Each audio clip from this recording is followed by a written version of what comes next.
guys! Welcome back to another video, and pasensya na ako, medyo hindi ako nag-upload lately, medyo busy lang, but eto na yung set na nagawa ko before, and as of now, ayan, nasira kasi ito dahil hindi ko siya nasil ng mabuti, pero ito na yung nail growth niya, and ito dapat yung design ng nails ko nung nagpa-renew ako ng passport, but then I decided na palitan siya, and then gagamitin ko tong bit na to para i-remove yung acrylic na nilagay ko. Tatanggalin ko lang yan hanggang sa talagang ma-achieve ko yung nipis na gusto ko. So ayan, I'm using forward 12,000 RPMs and I'm using my non-dominant hand kaya medyo off yung itsura ng paghawak ko nung aking e-file.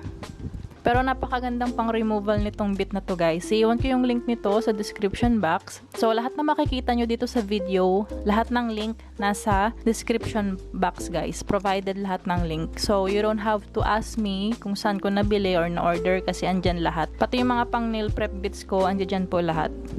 Ugaliin natin magbasa guys, okay? And wag nyong skip tong video na to para hindi kayo magtanong kung paano ko nagawa yung ganito or paano ko nagawa yung ganun, okay? And then, ayan, i-file ko lang siya sa shape na gusto ko. So, I'm trying to be careful kasi natural nails ko na siya guys. So, ganyan nakahaba yung natural nails ko and ayan na siya. And after nyan, I'll go ahead sa pag-nail prep. So, push back ko lang yung aking cuticle. And then, gamit ako ng nail prep bit ko. I'm using reverse 10,000 RPM. So, sa ganitong side, ang gamit ko is yung reverse. Tapos, papalitan ko lang yan ng forward kapag sa kabilang side na ako. So far sa aking e-file guys, matagal ko na siyang gamit. Mahigit 1 year ko na siyang gamit and okay na okay pa rin siya. Yun nga lang, medyo humina na yung reverse. Kaya kung makapansin nyo, every time na ginagamit ko siya for removal, lagi ako naka-forward. Kasi mahina na yung reverse niya. So dito guys, meron akong base and activator. So marami akong base for dipping powder. Kaso ang problema sa base ng dipping powder is nagda-dry up siya. So, ayan, tuyo na silang lahat. Actually, meron akong tatlong klase. Meron akong Your Sugar, meron akong Major Digit, at saka yung isang favorite ko. Pero natuyo na lahat. Ang natira na lang is yung activator. So, itong Azure, ito yung paborito ko guys. Maganda to. And hanggang ngayon, okay pa sana siya. Kaso, hindi na enough kung gagawa ako ng whole set para sa dipping powder. And then, ito yung aking Major Digit. I'm debating kung gagamitin ko itong powder na to or itong sa JL. Sabi kasi sa JL, 2-in-1 acrylic tapos pang dipping, pero I think I'll go ahead and use Born Pretty. And then gagamit na ako ng MOBRAY na base coat. Etong base na to yung gagamitin ko para sa dipping powder. And gagamitin ko lang tong aking UV gloves para, alam mo na, maproteksyonan yung aking skin sa paggamit ng LED lamp ko. Kasi gagamitin ko base gel. So, ayan guys, maglalagay lang ako ng thin layer ng base. As you can see, nagbabawas ng gel kasi kapag masyadong makapal yung paglalagay nyo, nagiging bulky yung powder. So, ayan, binabawasan ko lang siya ng binabawasan. And then, didip ko lang siya sa powder. And then, tap. And then, hindi ko muna siya iba-brush off. Gagawin ko muna yung ibang nails ko para mas ma-absorb ng base gel yung dipping powder.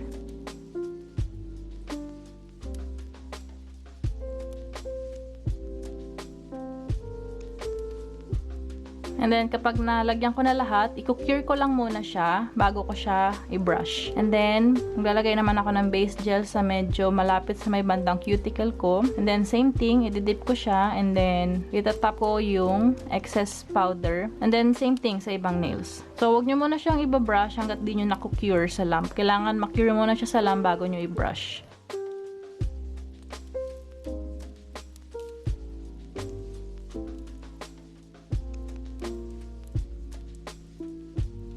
And ngayon naman, malapit na sa cuticle yung ilalagay ko. So, be careful sa paglalagay ng base gel kasi kung saan kayo maglalagay niyan, kapag kinure nyo yan nang hindi nyo nalilinis yung sa may sidewall or sa may bandang cuticle, doon na siya. Lalo na kung wala kayong e-file, may hirapan kayong linisin yung inyong sidewall at saka sa may bandang cuticle. So, make sure na wag nyong ididikit sa skin nyo yung pinaka-base gel. Or bago nyo siya i-cure, i-make sure nyo na punasan nyo yung gilid. So, magandang pang alternative ang base gel kung wala kayong base pang dipping powder. Pero ako ang ginagamit ko syempre yung base gel na hindi ko masyadong ginagamit para hindi sayang. Nag-clear powder lang naman ako para hindi maputol yung natural nails ko. So, hindi talaga ganun kakapal yung pag-apply ko ng dipping powder dito kasi gusto ko lang naman medyo tumibay yung aking natural nails. Hindi ako maputulan. So, ayan. Pwede ako maglagay ng activator after nyan. Pero hindi na ako naglagay ng activator, guys. Kasi okay naman siya.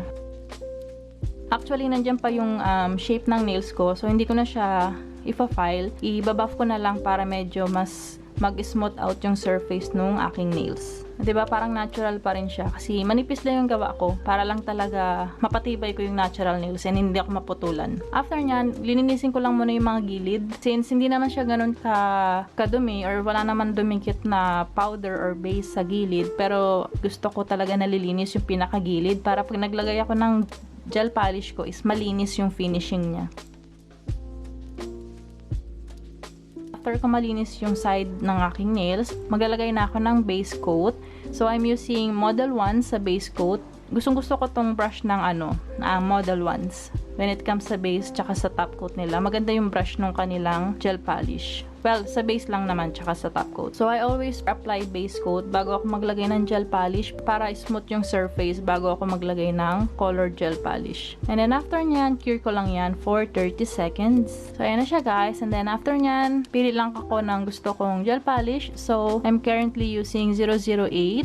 Ito ay from Another Sexy. Nasa description box yung link. Tin lang ako maglagay, guys, kapag gel polish. Ayoko ng makapal. Kasi most of the time, kung makapal kayo maglagay ng gel polish, doon nag-start yung para nagbabubble siya. Hindi siya natutuyo mabuti kapag kinukure nyo na siya sa lamp. Merong part na hindi natutuyo kasi nga makapal yung lagay ninyo. So, make sure na mag-apply lang kayo ng thin layer ng gel and make sure na even yung pag-apply nyo. Evenly thin kapag gel polish para mabilis nyo lang siyang ma-cure. And hindi magra-wrinkle-wrinkle yung inyong gel polish. Apply lang ako ng 2 coats ng gel polish and then cure ko lang yan for 30 seconds. So, meticulosa talaga ako sa paglalagay ng gel polish ko, guys. Gusto ko talaga lahat na cover up. Kaya kung mapansin nyo, sobrang careful ako sa pag-apply. So, after ng curing ng gel polish, maglalagay na ako ng top coat. I'm using Model 1s. Then, don't forget to cap yung free edge ng nails ninyo. And then, after that, cure nyo lang siya ng 30 to 60 seconds. And there you go. Sobrang easy niya lang and mukha siyang natural lang, diba? Well, natural naman talaga siya. Nasa natural nails ko siya. Wala siyang extension. So, ito na yung gagamitin ko sa pag-renew ko ng passport kasi nga may fingerprint doon. So, mahirap kapag mahaba. So, lahat ng ginamit ko, guys, is nasa description box. Click nyo lang yung link na yan and then direct na kayo sa Shopee. So, yun lang, guys. Thank you so much for watching. Have a nice day. Bye!